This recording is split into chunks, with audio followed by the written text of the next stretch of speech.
అన్న ఇప్పుడు మనకి రేపు ఆగస్ట్ 15 ఉంది కదా, ఆగస్ట్ 15 అంటే ఏంటిది అన్న? ఆగస్ట్ 15 అంటే అది మీరే చెప్పాలి. మీరే చెప్పాలంటే మీకున్న అవగాహన. మాకంటే ఆగస్ట్ 15 అంటే ఇండిపెండెన్స్ డే. Jan 26 అంటే జనవరి 26 అంటే రిపబ్లిక్ డే. అంటే వీటి రెండింటి మధ్యలో ఉన్న తేడా ఏందన్న? అంటే రెండింటికి జెండా ఎగరేస్తాము, అన్నీ చేస్తాము, అసలు తేడా ఏంది? ఏడా దానికి దిగితే అంటే రెండు డిఫరెన్స్ లేదు. ఇండిపెండెన్స్ డే అంటే రేపు అంటే స్వతంత్రం వచ్చిన రోజు. రిపబ్లిక్ డే అంటే అది కూడా స్వతంత్రం వచ్చిన రోజు. రెండు ఈక్వల్గా ఉన్నాయి. కాకపోతే దానికి దీనికి ఈక్వల్ ఏందో కానీ అంతగా మనకు ఐడియా లేదు.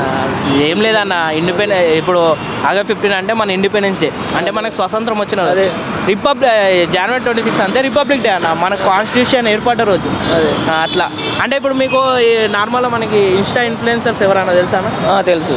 కొంతమంది ఒక పేర్లు చెప్పడా, ఒక ఇద్దరు మీకు తెలిసిన ఒకళ్ళు. ఓకే ఫారూక్ భాయ్, ఒకటి ఇమ్రాన్ భాయ్. ఓకే అన్న. అదే మన ఫ్రీడమ్ ఫైటర్స్ పేరు చెప్పనా? అంటే ఫ్రీడమ్ ఫైటర్ అంటే మనం అంతగా కూడా ఫ్రీడమ్ ఫైటర్ అంటే ఉన్నారన్న అంతగా. పోనీ వీళ్ళ మీకు ఎవరన్నా ఐడియా ఉన్నారా? ఈ ఫోటోలో తెలిసిన వాళ్ళు ఇలా మీకు ఎవరన్నా?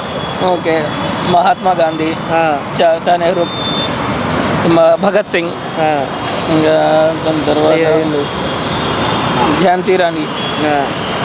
ఓకే, మీకు కూడా కొంచెం ఓకే, ఇది డిఫరెన్స్ అన్న. మీకు జై Hind, happy independence day. Okay, Bharat మాతాకి